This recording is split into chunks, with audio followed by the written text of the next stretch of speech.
Caso que me foi enviado sobre black space, sobre raspagem em campo aberto e sobre a colocação de endogain. E eu queria fazer algumas considerações aqui em relação ao caso. Por exemplo, no sextante 2, conforme me foi relatado no caso, como a paciente reclamava do black space, possivelmente dessa região aqui, foi feito um retalho, uma cirurgia de campo aberto e a colocação de endogain para formação de osso. Pois bem, uma coisa que me permita discordar do tratamento é: por que é que a pessoa está com aparelho ortodôntico? E um aparelho ortodôntico, numa condição periodontal como essa, acaba piorando a, a doença, visto que dificulta o controle de placa do paciente. Então, o aparelho ortodôntico deveria ser removido. O aparelho ortodôntico não pode servir de contenção, porque ela mascara a condição periodontal, que ela pode estar se agravando e a gente acaba deixando de interferir. E outra coisa é que o diagnóstico desta questão periodontal é o que se chamava na classificação anterior de periodontite agressiva ou na outra classificação de periodontite juvenil localizada, porque ela é localizada em primeiros molares, não se sabe muito bem porquê, e em incisivos anteriores, incisivos, superiores ou inferiores, que ela não tem tanta lesão aqui. Mas ela é caracterizada pela pequena quantidade de placa e cálculo. Geralmente a pessoa tem pouca placa, e aí eu recebo muito comentário assim: nossa, isso aqui tinha tanta perda óssea, engraçado, tinha tanto pouca placa, uma escovação boa, pouco cálculo. Pois é, na periodontite agressiva, hoje se chama somente de periodontite. E a gente vai saber que é de progressão rápida, porque possivelmente é um paciente jovem e que isso daqui tem uma progressão rápida e que a quantidade de indutos dentais, placa ou cálculo, ela não é coerente com a quantidade e a velocidade da perda óssea. Nessa situação, a gente tem um desequilíbrio por um supercrescimento expressivo de um pequeno grupo de bactérias periodontopatogênicas. Então, um pequeno grupo da microbiota normal supercresce absurdamente e isso acaba causando doença periodontal. E a periodontite agressiva tem um prognóstico excelente, porque já se sabe a causa microbiana, e que o que se antigamente se entendia que as bactérias periodontopatogênicas não teriam a capacidade de penetrar no tecido ósseo nem conjuntivo, hoje, em vista dos novos métodos de pesquisa, se sabe que eles conseguem sim penetrar na intimidade do tecido conjuntivo e ósseo, e aqui a terapia antimicrobiana sistêmica se faz muito efetiva, ela funciona.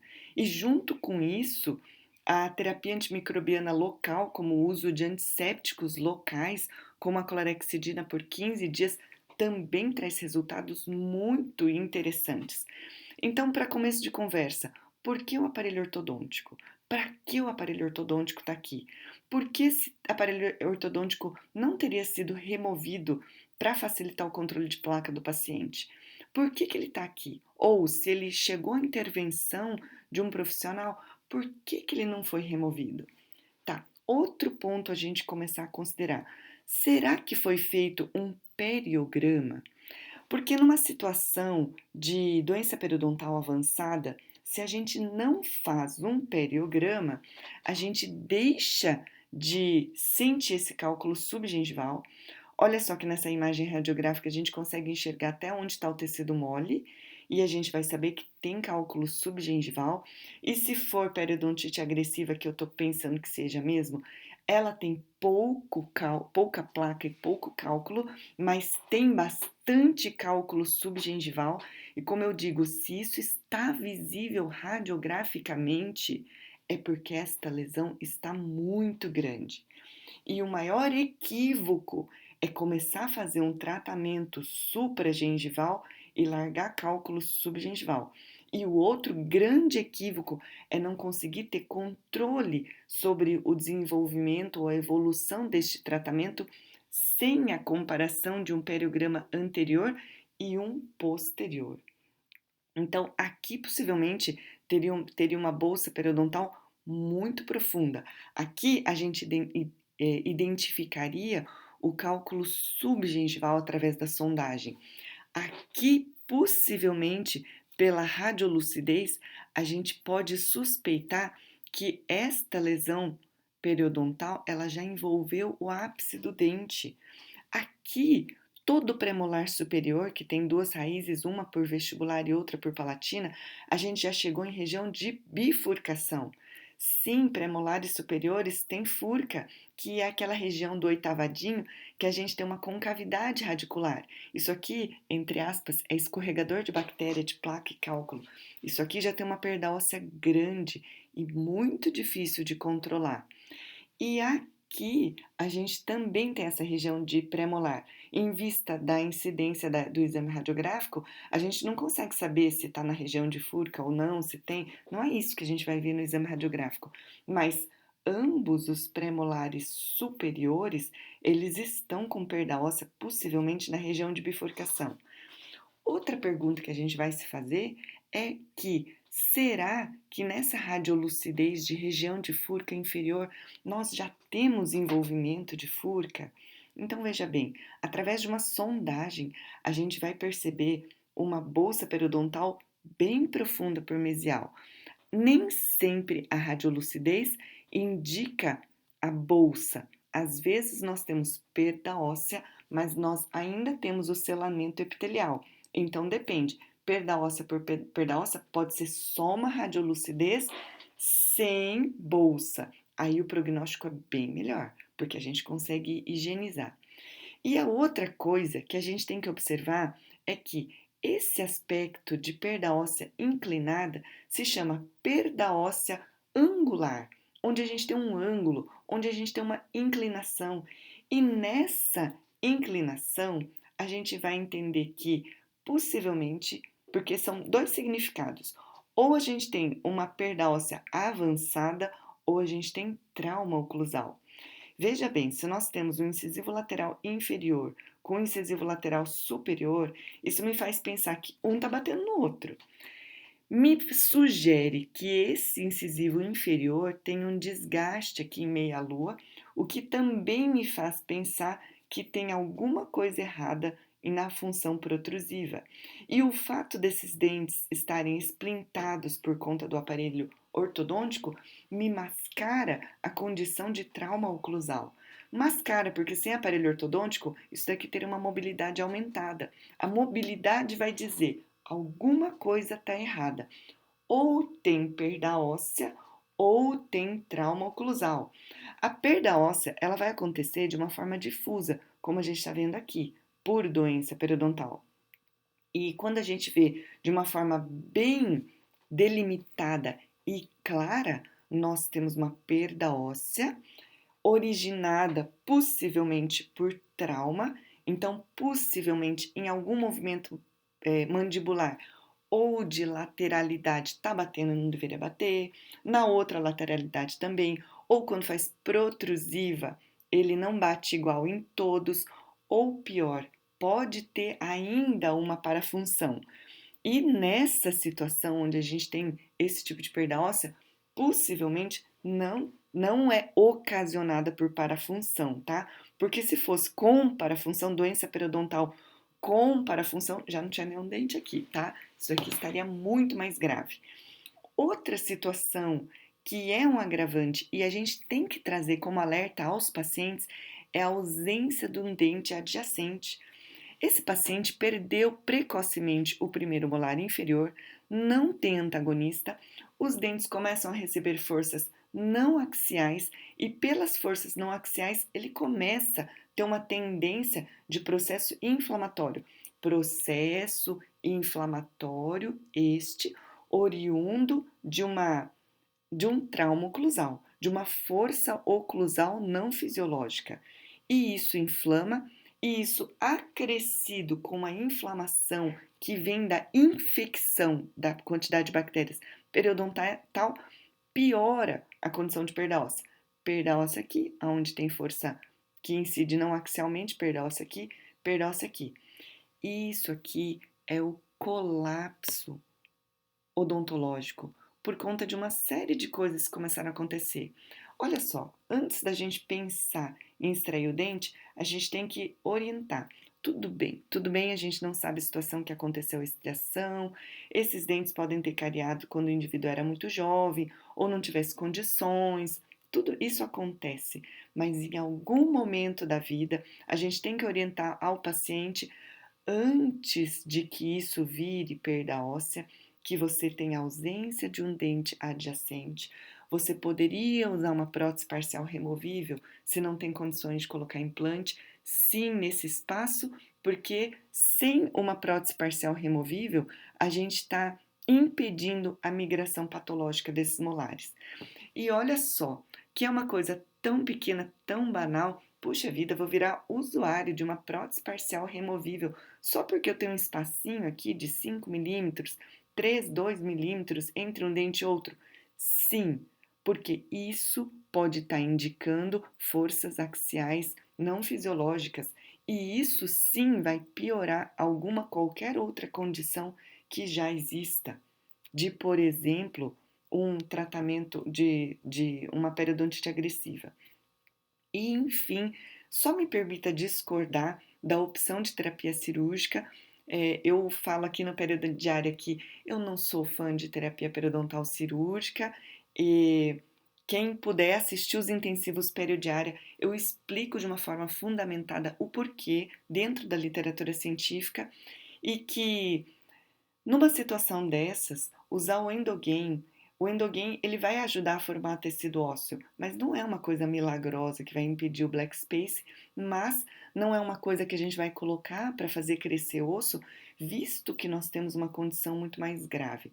Para a colocação do endogain, teria que ser a última coisa a ser pensada numa terapia periodontal, depois da gente já ter controlada a infecção e depois de muito bem acertada, muito bem combinado, muito bem encaixado dentro de um programa certo, claro, que funcione de manutenção periodontal. Toda a literatura concorda que toda a longevidade do tratamento periodontal vai vir de um programa sistematizado de manutenção periodontal. Caso contrário, isso não tem longevidade. Então, aqui ainda ficam perguntas, como por exemplo, tem lesão de furca? O paciente está orientado a usar escovas interproximais? Será que esse dente ainda está viável na boca? Será que esses também? Será que o paciente está sabendo da condição periodontal dela?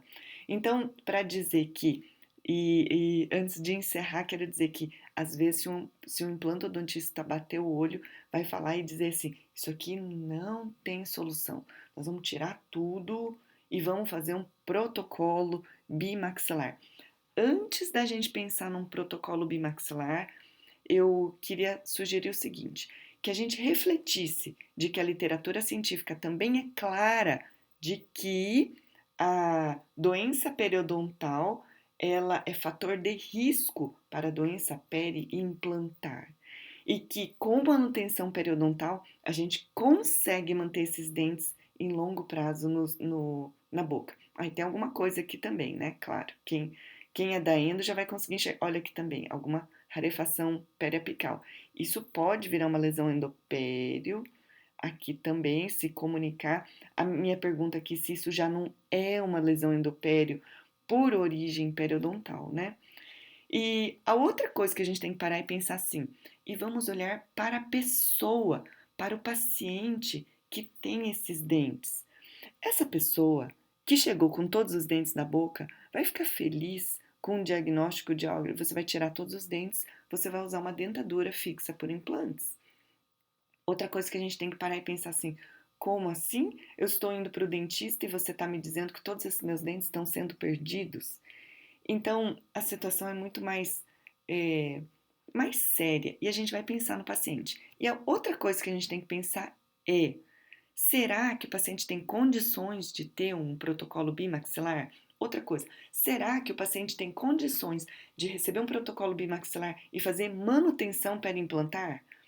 Por tudo isso que eu penso, eu, estudiosa de periodontia, professora de periodontia, eu vou dizer: o que o mundo precisa é de bons clínicos que sejam capazes de fazer um diagnóstico um pouco mais precoce, que sejam capazes de fazer o tratamento, que sejam capazes de fazer uma boa manutenção preventiva para a estabilidade desses dentes. Talvez perca esse que me preocupa um pouco mais. É, Nos demais, todos têm um bom nível ósseo e que em longo prazo, essa é uma pergunta que me fazem tanto. Professora, o que vai acontecer com o tecido de granulação? Não vai formar osso sem colocar um enxerto ósseo?